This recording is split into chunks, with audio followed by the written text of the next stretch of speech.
Get ready for a no BS approach to health and fitness. This is NBS Fitness Radio.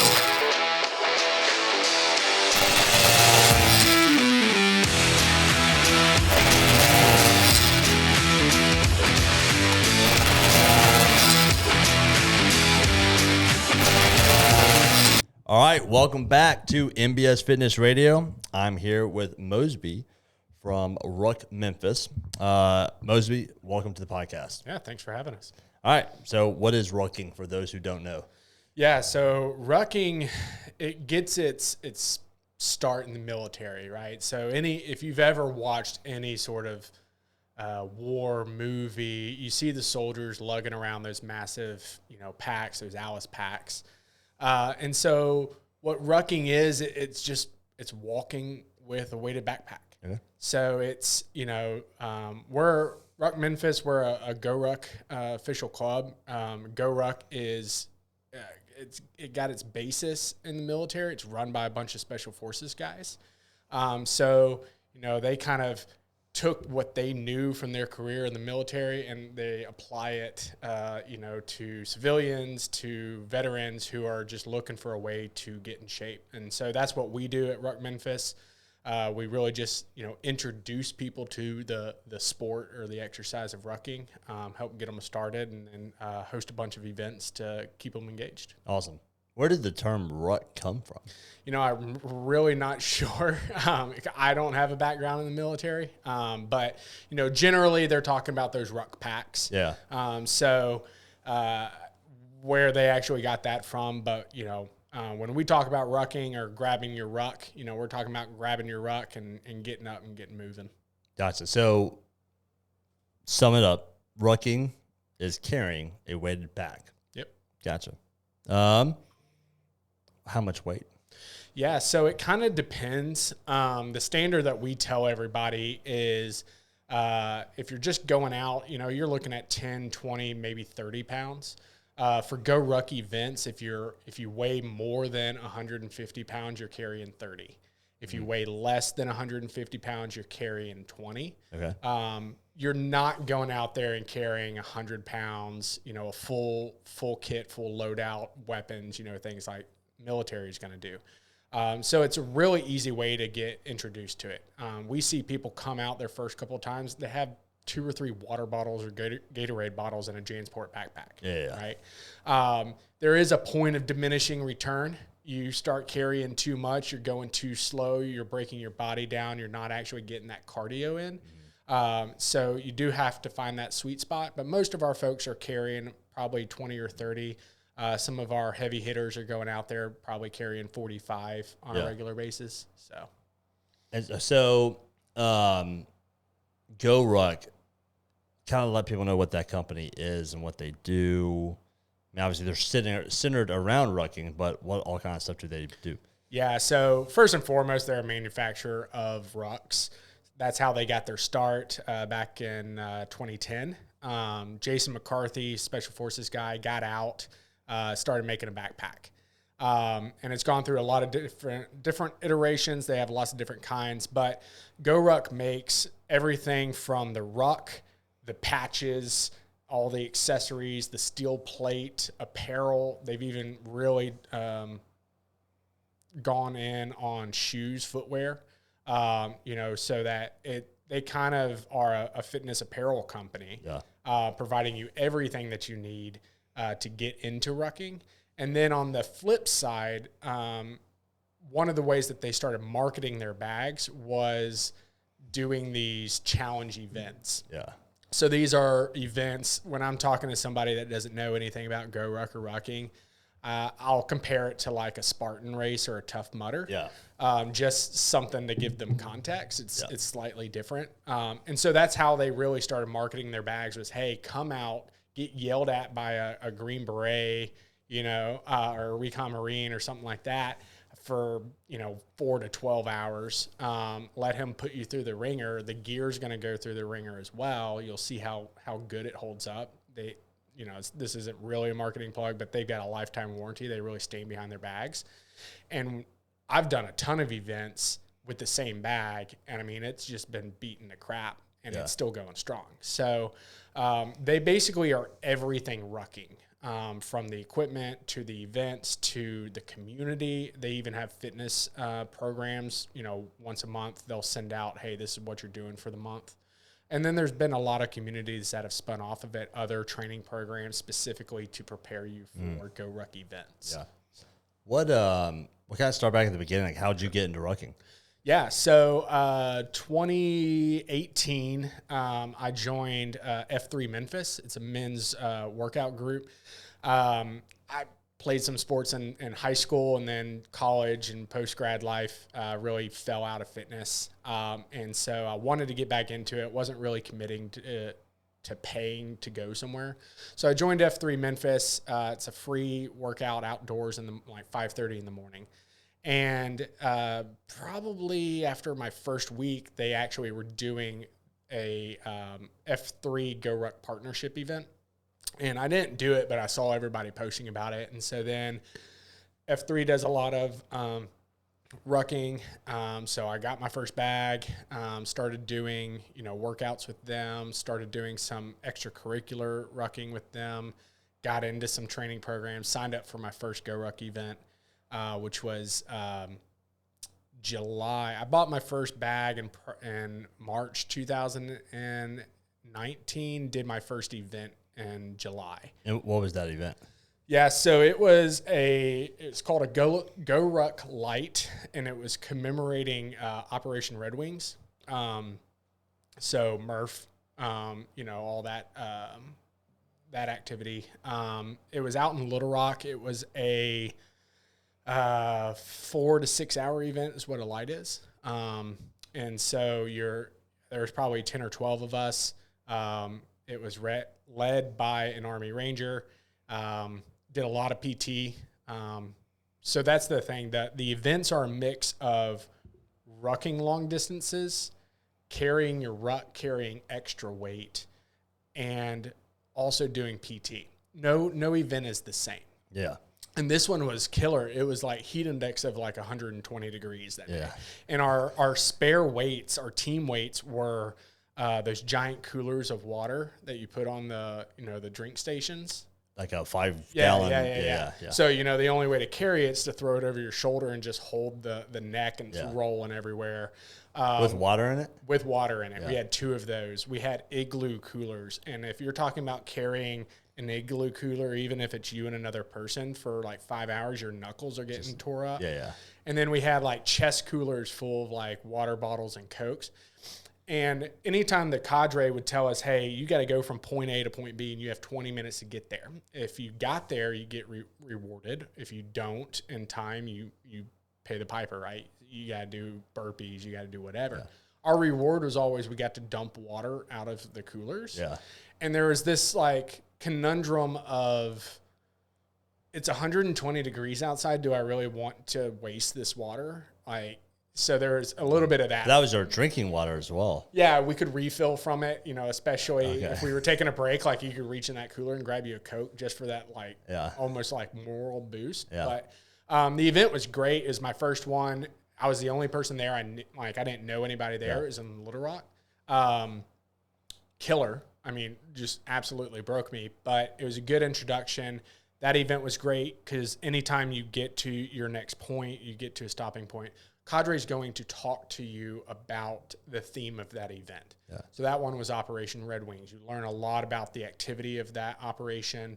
I've done events that were themed around minority military units, so you learn a lot about those, battles in Vietnam.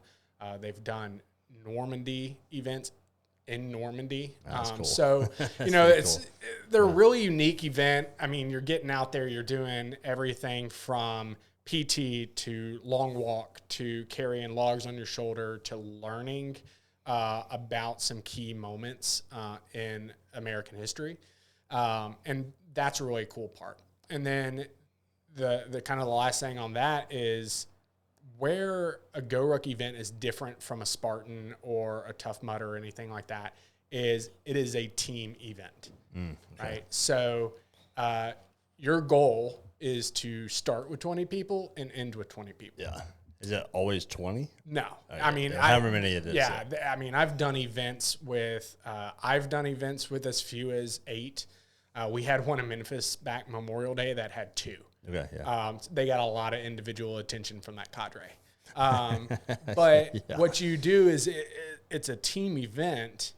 So you're not only trying to survive, right, the 12-hour event, you're trying to keep other people from quitting. Yeah. Because if your teammates quit, it's kind of on you, right? Yeah. And so when you have someone quit, the cadre may point that out. Yeah.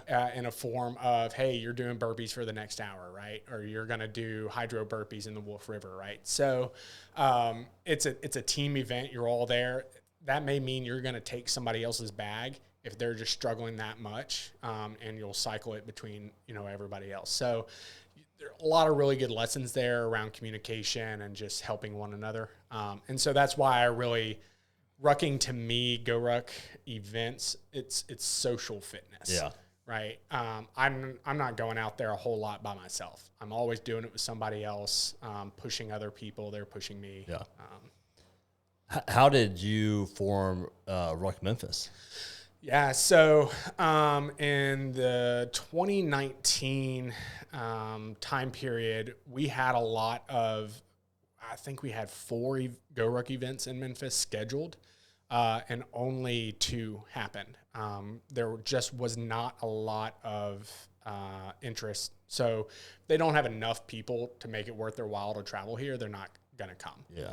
And, at the time, the core rucking community was part of F3. And they're still one of the larger rucking communities in the area. But F3 it's a men's group. And so a few of us, and it was led, this rucking club was led by one guy, and that it's too much for one person. So a few people got with him, tried to figure out how we could help, and we took the opportunity to kind of rebrand it to be Ruck Memphis, so that there was never this question of, hey, is my wife allowed to come? Yeah. F3 does a lot of great things for the men in the community, but we wanted to remove any doubt about who was able to participate. So it was like February 2020. We met over at Meddlesome one night and said, hey, how can we do this? And so we came up with a name. I have a background in marketing. So did one of our other kind of co-founders of this group. He put together that night put together a whole branding guide. And we said, look, one of the key issues is consistency, right? So we established a cadence, and it was Tuesday nights we were going to ruck, Saturday afternoons we were going to ruck, and Sunday mornings we were going to ruck. So Tuesdays at the time were over at RP Tracks by the university. Saturdays were at Meddlesome, and Sunday mornings were at Gibson's Donuts. Okay. So Saturdays we'd go ruck 3 miles, and then we'd hang out on the Meddlesome patio and drink a beer. And Gibson's Donuts, same thing. We would ruck 3 miles and basically net out, right? Go eat some donuts afterwards. Yeah, it doesn't sound you're getting the deficit. Let's try to strike a balance. Yeah. The goal was we wanted to offer consistent opportunities for people to come. We also had a variety of times and locations in the city, so if something worked better for you, you could come out. And we've gone through ebbs and flows. When we started in 2020, we'd have 50, 60 people at Meddlesome on Saturdays. Tuesday nights, the other night, there's 5 of us. Yeah. There's a lot of nights it's just me. You're still on that same cadence? Yeah, so it's gone through a lot of iterations. We kind of look at it and say what's working, what's not. We're not afraid to cut something, so we cut Sundays first. Yeah. We relocated the Tuesday ones. We were out at Overton Park.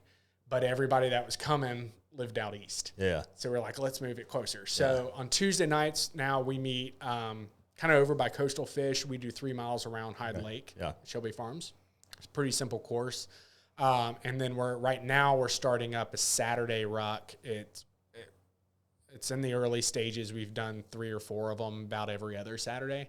And we meet at Cafe Eclectic, and we go back through Overton Park. Very cool. So, that part of town's just really great. Overton Park is a huge asset when you're trying to do something like this. And then kind of same thing. Hey, you want to hang out and get a coffee or a breakfast. And there's that social piece.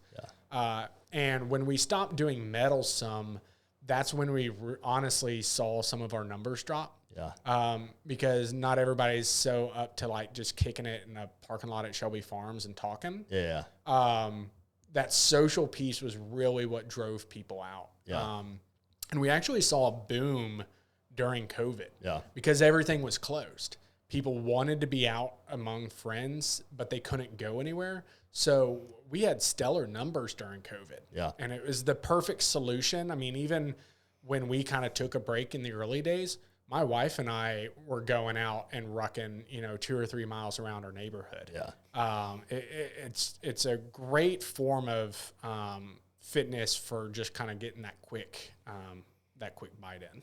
What do you think? What's the most common reasons for people not wanting to ruck or hesitancy to jump into it? Yeah, so a couple of things. They hear rucking, they've seen Saving Private Ryan, or they've seen any of these movies, and they're like, I'm not carrying that much weight. Yeah, okay, they're like, that's way too hardcore. Or they watch the Go Ruck YouTube videos and they talk about like being led by special forces, and it's like, that's a little bit too intense. I like intentionally didn't join the military, right? Yeah. So I think that a lot of people are intimidated they think that they have to carry a ton of weight. They think they have to buy this $300 bag from Go Ruck. Yeah. And they think it's just always getting yelled at and crawling on the ground carrying logs. They've kind of they see like the highest level of it, right, which is probably what gets the most attention on social media. So when you're aware of it, you're like, oh, that's what it is? Right. Like, not for me. Okay, that makes sense. Okay. So it's usually getting them to come out. We tell people all the time, just come out and walk with us. You don't have to carry a bag. Yeah. I don't care. There's been times I've been in recovery where I've just gone out. I've been out there. I've not carried a bag, but I'm with my friends. Yeah. I'm with the core group. It's usually you get them to come out. If you can get them to come out the second time, and they're hurting the next day, usually. So if they can bounce back from that and come out the second time, you can usually hook them pretty good. Yeah. And then you start talking about gear. Go Ruck has kind of a cult following. Yeah. So like at one point in time, I probably owned 10 bags. So I usually tell people, hey, don't go buy a bag. I've got plenty. I'll let you borrow some. Don't go buy one. And sometimes they're so excited they like immediately go out and buy it. I'm like, okay, well, I mean, now you're invested. Now you're right, exactly. Right, you got $300-400 in equipment, like you're in it. And there is a totally different experience between, a 25-pound metal plate sitting in the bottom of a JanSport bag, that's just smacking you in the tailbone the whole time, versus like actual like bag that's made for rucking with the insert. I mean, it feels like the challenge is the physical aspect of it, not just dealing with this stupid awkward contraption. Yeah, I mean, I think back when I was in elementary, middle school, and you had to bring home every book, and the thing was you had your straps as loose as humanly possible. They're hitting you in the back of the knees. Yeah. And hindsight, that may have affected some of the back problems that I've had over the years. And that's one of the key differences in the Go Ruck bag is they have a pocket specifically for the plate, and it's at the top of the bag. Yeah. And then we cinch those bags down as much as humanly possible, so that plate is as high up on us as it can be, which, I mean, you're not lugged over. It kind of corrects your posture quite a bit. So there is a benefit to having the bag, but there are other brands out there. And I mean, if you're just getting started carrying 10, 20 pounds, for a couple miles, just make it work. And you're not going to appreciate the bag until you suffered with a wrong bag first. That's fair. like you're not going to see, like, there's no reason to buy the bag until you're like, oh yeah, that's why I should probably get one. Yeah. What are the benefits of rucking? You know, why if you're trying to convince someone to do it, they're like, why am I going to do this? What would you say? Yeah, so I tell my mom this all the time because for 20 plus years, my mom has probably gone out and walked 3 miles a day. And she's super fast. Like you can't keep up with her in the parking lot. And, you know, I used to bump into her at Shelby Farms all the time when we'd be out rucking. I'm like, hey, Mom, like you should start doing this. One of the common selling points that the community shares is that on the average, you burn about 3 times as many calories. Yeah. So, I mean, if you think about it, it's going to have all the same benefits of your normal cardio. But when you're adding that resistance, when you're adding that weight and you're kind of working through that a bit more, right, you're going to see those same benefits multiply. Yeah. If you're already out here, you might as well put some weight on you. Right. Yeah. Right. That's what I was telling my mom. I've still never gotten her to come out. And most of the time she's going the opposite direction around the lake from us. I don't get it. But yeah, it's like, Mom, go grab a bag, drawstring bag, put some water bottles in it. Like, you're super fast already. Like, this would work even better. Right. And then, like, one of the things, you know, I mentioned back problems. That's probably been my greatest improvement is just general core strength. Yeah. I used to have, it would feel like a slip disc. It wasn't like once every 2 months. Yeah. And I'd be in bed for a day or two for no apparent reason. And, you know, in the 4 years that I've been doing, that hasn't happened once. So just that general, like, core strength has been really good. And then the other benefit, I would say, is just getting people fitness-minded. Yeah. Right? So it's that social aspect. Hey, we're going to ruck. We're going to go drink a beer. We're gonna talk the whole time. I mean, love going to a gym, but I'm either in a class and I'm focused on what I'm doing, or I'm doing my own thing and I'm not really interacting. We have had several people come, and actually, you know, shout out to Kenny. I hope he doesn't mind me telling his story, but like Kenny, he's one of my co-leaders, and you know, Kenny was a bigger dude. And he came out, he lives in Arkansas, but he works in Memphis. He was coming out Ruck Memphis. He was at every single ruck, 3 days a week. And he's actually really good friends with all the folks in the Jonesboro Ruck Club. And he lives directly in between both. So then he was going and hitting up those. And he was doing a lot of our big challenges that we were doing. He did a couple of Go Ruck events. And, you know, he really just kind of got him like, hey, I'm doing really well. Like the guy can move. I can do so much more. And he's gone on. He's, you know, had some surgery, and he had to kind of get to a weight point where he could have that surgery.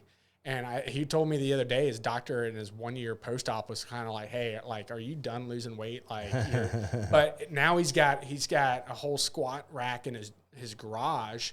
I mean, he's faster at rucking than I am. Yeah. And so I think, you know, he may tell me otherwise, but I think it was a lot of, he got into rucking, and it was better, right? It was giving him some fitness, and then it just kind of helped him realize his own potential, and wanting to be able to do more. We have a couple of people like that. So we have some really hardcore fitness people, and we have some folks, this is the only fitness that they do. And so that's a benefit as well, is it helps you realize you don't have to go out and squat like ridiculous amounts of weight to get in shape. Yeah, it's a good kind of entry point. It's like, hey, can you walk? Okay, you can do this. Exactly. You know what I mean? Like, that's the bare minimum requirement. Can you just walk? Yep. There's not at a certain distance, not with a certain weight, but can you walk, period? If so, yes, come join us. Yeah. So, like, super easy entry point for people to get rocking and rolling. That's awesome. What I was going to ask, were there any other kind of crazy rucking stories that come to mind? Crazy? I mean, yeah, there's all sorts of crazy ones out there. But you know, one of the crazy, well, so as a club, we encourage people to do Go Ruck events. Yeah. we try to put on some extra curriculars outside of our 3 miles when we can. A couple of years ago, we opted to do what we called Rucktoberfest, and we bought a keg from Meddlesome and drove it over to one of the guys' house. And then we went to Meddlesome and we were like, hey, can you fill a keg with water? And they're like, what? And I mean, it was a pony keg. Yeah. And so they were like, yeah, I guess. And so they gave it to us, and we used that as a team weight. Yeah. And we rucked, I think it was close to like 6 miles. But to get to his house, we had to go down Germantown Parkway. And this is like 6 o'clock on a Friday. So like 6 o'clock on a Friday, just imagine like 8 dudes carrying a keg. Like it was bizarre. I don't know what's going on. I kind of like it. Kind of concerned. Like those guys really want to party. Yeah. The other crazy, like one of the hindsight, it's quite possibly one of the hardest things I've done with Go Ruck. But are you familiar with David Goggins' 4x4x48? Yeah. So we were like, well, let's ruck it. Yeah. And it was like 2 weeks before my first daughter was born. So it's like timing was very questionable. Now or never. Right. But also, right. If your wife, can you imagine if you'd had to go to the hospital like right when it finished? Oh, yeah. Your wife's like, hey, I'm in for a 12-hour labor. You're like, I gotta go to sleep. Right. So we'd been coordinating this. We raised like $3,500 for the food pantry. Like we wanted to put something behind it. And we had 4 people complete the whole thing. Lots of folks that came out for like a leg or two. Yeah. But we had this arrangement with a local business where we would basically camp out in their parking lot. And we stepped off for the first leg at like 10 o'clock Friday night out on the green line. We come back and our cars are just surrounded by squad cars. And we're like, what in the world's going on? Is like the business owner forgot or reneged on like our arrangement. And so the cops were like, well, you're being trespassed, so you can't be here. And we're like, well, where are we supposed to go? And they're like, just 100 yards that way, which is just on the side of Fisher Steel Road. Okay. Yeah. And that street that goes by the ballpark. Yeah. So we're like at that intersection. For 2 days, just camping out on the side of the road. I'm sleeping in the bed of my truck. And I told the cops, I was like, y'all know that's what we're sleeping in our cars. And like, yeah. And so they would come by like all weekend and check on us. That's good. That's awesome. But that was probably one of the more challenging non-Go Ruck events. What weight did you carry? I think I just carried 20. Okay. So, it's probably taking an hour and a half to do the 4 miles. Yeah. Anywhere between like an hour, 15, hour and a half, probably closer to an hour and a half towards the end. You started at 10. Did you start off with like, I'll do it, sleep for 2 hours, wake up, eat? Like, was that kind of your Yeah. I think we were like, hey, we're camping out. We're going to grab sleep when you can sleep.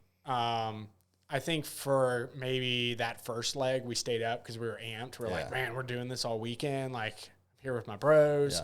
Yeah. But, probably after that second leg, it's like, all right, it's 3 a.m. We need to, like, go to bed. I'm going to sleep. Now, sleeping in the bed of your F-150 with, like, no mattress, then that adds a whole nother... You didn't have any, no, because I thought I was going to sleep in my truck, like in the cab, and that didn't really work out. And so then that kind of adds like a whole nother level of complexity. Like any sleep you do get, terrible. Oh yeah, and then you wake up, you just can't move, and then I'm sitting on the tailgate on the side of the road, like eating whatever I can like heat up. But had I gone home in between each leg, I wouldn't have come back out. I would have gotten in that bed and just called it. Yeah, this is too comfortable. And that's happened to me on multiple Go Ruck events when I've tried to stack them. Yeah. I've gone back to the hotel and like woke up the next day. Stack, meaning they had like one on Saturday and one on Sunday or something? Or? Yeah, so Go Ruck events, it's a weekend. Okay. So they're not going to come to town for a 4-hour event. Yeah. If they're coming for a 4-hour event, they're going to throw in a 12-hour too. Yeah. So generally the way it works is a tough is 10 to 12 hours. It's going to start around 9 p.m. Friday night. right? So then you could end, I've had them end at 6 in the morning. I've had them end at 10 in the morning, right? It just depends on how well you're doing and how much the cadre likes you. And then, you know, you hang out, you have some beers, and then the light, which is 4 to 6 hours, it starts at 2 o'clock in the afternoon. Gotcha. So what I've done sometimes is like I've gone back to the hotel because I'm just like covered in sweat. Yeah, or like we had to like bear crawl through a sand volleyball court, and I'm like, I got to get the sand off of me. Gone back to the hotel, showered, and sat down, and just I was gone. Yeah. And then sometimes on Sunday, they'll do, it used to be called a star course. Now it's called a city ruck. And what a star course is they'll give you sign up for different distances. So it could be a sprint. So it could be a 5, 10, 15K, or it could be a 12 miler, 26 miler, 50 miler. And they'll give you waypoints. And so they'll say, hey, here's 10 places you have to go.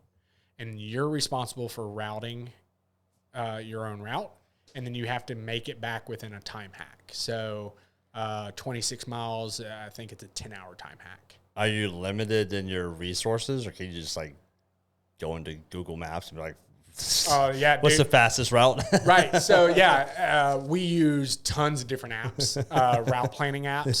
The lesson I've learned is you have to like cross-reference between multiple apps, because sometimes like one of our guys was down in Jacksonville and it was routing them, and it comes up to a gated neighborhood. Yeah, okay. And he like couldn't get through the gate, so he had to go all the way around. So instead of 26 miles, he does like 35. Ouch. So yeah, you're kind of cross-referencing a bunch of different ones, or then like you know, it's not going to account for every walking path in a park. Right. So you're kind of looking at the map and you're like, oh, I can cut through here. Right. So those are really fun. So you could do a tough Friday night, light Saturday, and a star on Sunday. They also you can do a double tough. So that's a tough Friday night and a tough Saturday during the day. You could do, they have kind of what a lot of people chase is there's another event called a heavy. Yeah. They're not as common, but they're about 24 hours. Okay. And the weight requirements for those are 45. Yeah. And so there's people that chase a heavy in general. There's a Fort Bragg double heavy. So 48 hours. 48 hours with like, and this is the problem, right? 6 hours in between. It's not like it's a 48-hour event. There's this lull, and that's the hard part. And then the one people really chase, it's called going after your bolts, because you get a special patch. It's a heavy, tough light, or a heavy, tough basic. So that's a 24-hour event, a 12-hour event, and like a 6-hour event. But back to back to back. Yeah, all in one weekend. So, yeah, I've chased them. I've tried to do a tough light or tough basic star.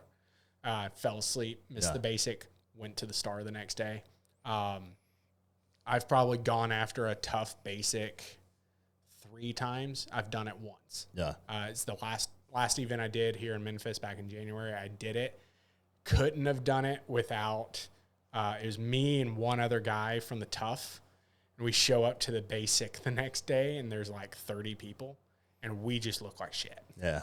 Like, we just look, and most of them knew, hey, these guys were up all night. And so they, oh, yeah, we got you guys. Right. We're not going to put you in the regular rotation on the 120 sandbag. Like, just make it. Yeah. And that was a challenge, I mean, to keep going. So they're fun to do on their own, but then to then have that next thing I want to chase, I want to do a whole weekend. That have you ever heard of 29029 Everesting?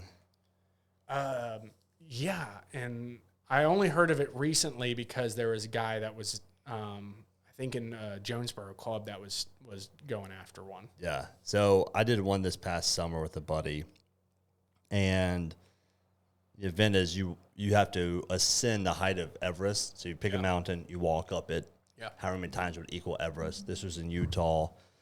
So it was you have 36 hours to do it, and it was 13 trips up, 36 total miles of distance, and then like whatever that 29,000 feet of elevation. But what I remember happening is like you go up, you come down the gondola, you go into the lodge, and I was just like, man, there's like coffins all over the place. I was like, these are just places where people go to die.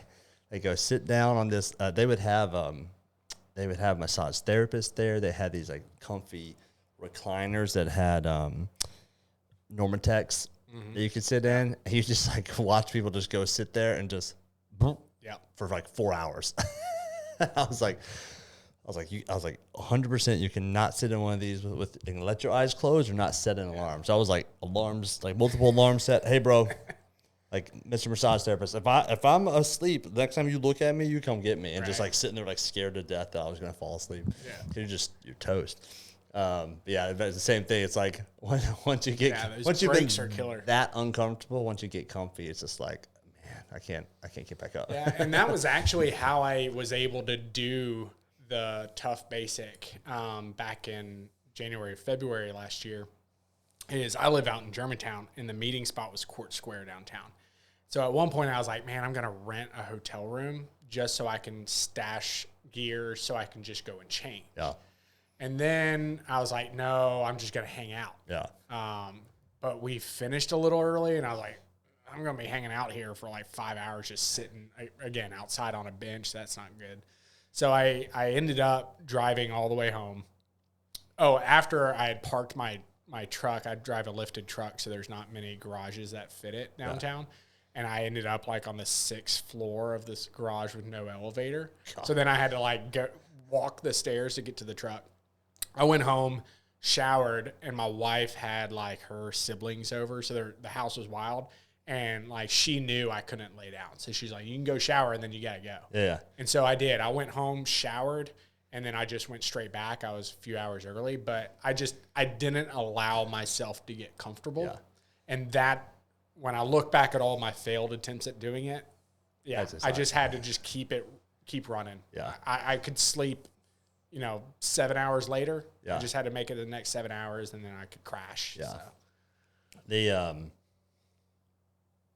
I think that the biggest thing I have taken away from rucking, and similar things with Everesting, is just it does help you build relationships quicker, deeper, and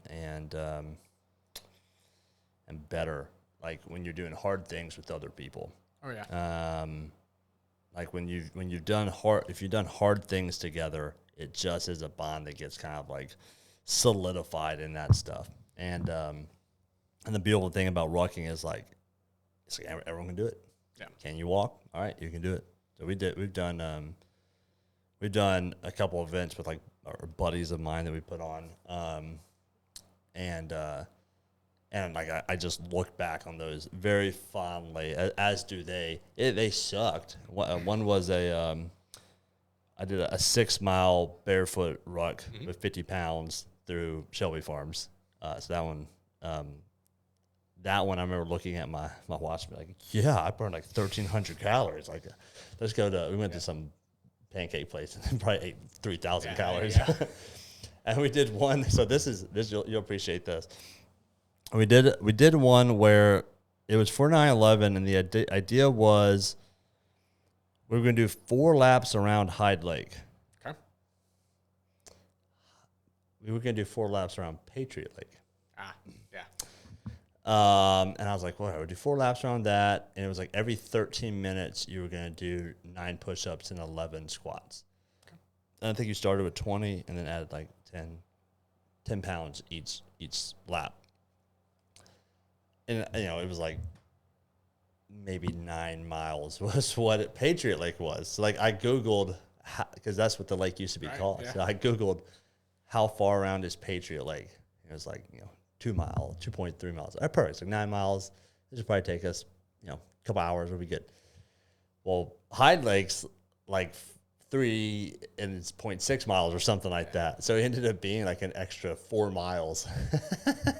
Yeah. And everyone was like I was like, man, this is taking forever to do this. I was like looking at my watch, this is taking forever. Like, we're going to be so slow on this. And I, like, now I'm looking at my like eventually it's like we're halfway through and this is saying 2 something. I was doing the math. I was like, oh, hey guys, got an announcement to make. I goofed up on the distance here. Yeah, you know, we did 9/11's always a really good opportunity to pay tribute. I mean, last several years we've done the Travis Manion Foundation's come to Memphis, and they have a rucking division as part of their 5K. But we used to do, and I took this play from the F3 playbook, but we did a stair climb down on the Riverside Drive stairs. And a few years ago, we were doing it, and we were all gathered down at the bottom, had our rucks. It's I forget how many trips up the stairs, and the downs don't count. And, you know, so that's killer. And this girl comes up to us, and everybody was at the park. It was a super nice Friday night. She's like, "What are y'all doing?" And I was like, "We're about to, you know, climb these stairs with our rucks on. You know, the equivalent of going up the Twin Towers." And she was like, "Oh, like, can anybody do it?" I'm like, "Yeah." She was like, "Okay, be right back." And she goes to her car. She was a firefighter in town interviewing for a job. Oh, nice. And so she was just like, I think her flight was the next morning. And so she was just checking out, you know, the city. So she like puts on her kit. Oh, nice. Very cool. Like, not knowing that's how she was going to spend her night. You know, and just like joins us for that.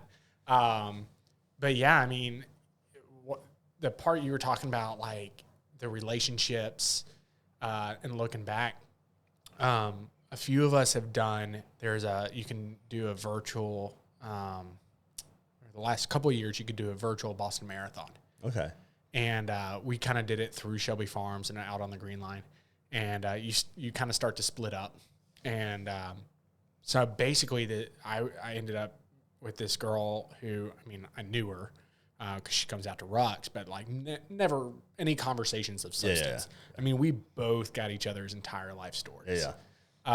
We did, I did a 26-mile star course back in June here in town, and a guy showed up, and he had done the 2 toughs that weekend and was there to do the 26. And you're supposed to do star courses. You're not really supposed to do solo. You're not supposed to not to. Generally you're going to be on a 4 or 5 person team. Okay, gotcha. And so it was me and another guy, and so he was like, "Hey, I'm going to do solo, but can I, you know, be with you?" And we're like, "Yeah, like come on." And it was the way they'd set it up is Overton Park, and we basically had to go down Poplar and back like 3 times to hit all the waypoints on different legs. And it was like 3 o'clock in the afternoon. We're going out for our last leg, going down Poplar, which, you know, when you start getting in downtown, there's 0 tall buildings between Midtown and downtown and no trees. Right. So you're just like cooking, melting. And I'm lagging way behind. And my buddy just keeps like hollering back. He's like, "Mosby, you good?" And I just kind of, you know, throw up, you know, a sign. I'm like, "Yeah, I'm good." He's like, "Oh yeah, you know it's bad when he's not talking." And then it gets to a point where it's like our second to last waypoint, we had to go to Bass Pro and just take a picture. And then the next waypoint was a firehouse. And so I was like, well, I'm about black on water, but let's get it at the firehouse, because the guy we were with was a firefighter. And they're like, "No, we need to go in here and so we literally go into Bass Pro like 24 miles into this 26-mile thing. Just look like we're a hot mess. And so we get water, and then we hit that firehouse, which was a retired firehouse. So like, there was no water. And we're passing a bottle of salt chews. Like emergency hydration. Like just between the 3 of us, just constantly for the last 2 miles, because we were out of water. But, you know, 26 miles, I mean, 10 hours of just sitting there suffering with another person. You're talking about everything under the sun. I mean, you're playing music, you're having a good time when you start, and then you start talking about life's biggest questions. Right, yep. When you're suffering with somebody, there's a bond there, and it seems silly because it's like, oh, this is a hobby. I'm out exercising. But I mean, I've got countless examples. I mean, the leader of the Jonesboro Club was at my first ever Go Ruck event. He's an older guy. He teaches at the police academy. I join them all the time. We've done a 24-hour workout, like 6 wads over in August. Yeah. Where I'm the only one there that's not a first responder of some sort. We have an IV station for like emergency hydration, to get people, good to go. I mean, when you're having to like in your hour break between wads, getting an having IV. to get an IV, like we're in this, right? So, I mean, that's the dude I just met. I need you to IV. Yeah, it's like I don't care about your qualifications, just stick me, right? So, but yeah, that's. And I've done a ton of events with Mark, the guy from Jonesboro. And he's an older guy and somebody I kind of look up to as a mentor, like from running a club, but also just he's got older kids. And again, we've suffered. Yeah. We've shared, real intimate conversations it's a guy that in all reality, I barely know. Yeah. But if I were to be struggling with something, I'd call them up, or we have people all the time call us up, and they're like, hey man, like they'll post in our Facebook group, say, hey, I just really need to go ruck. Yeah. And we're always like, tell it when and where. I'll be there. No questions asked. Just let's get out of the house. Let's go get some miles. It's just good for the soul. Yeah.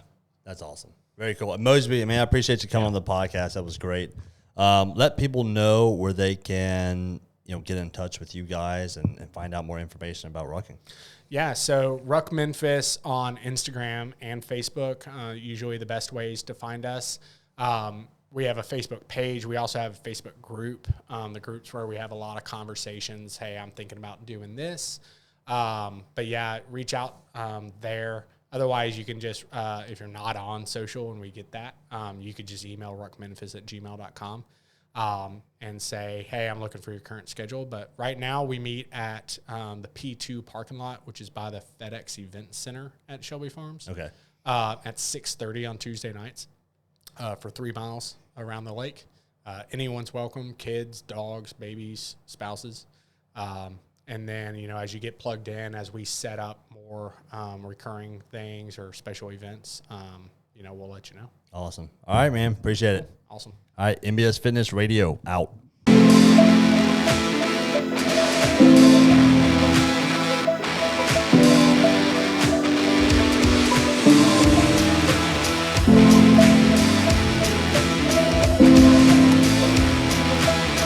Thank you for listening to NBS Fitness Radio.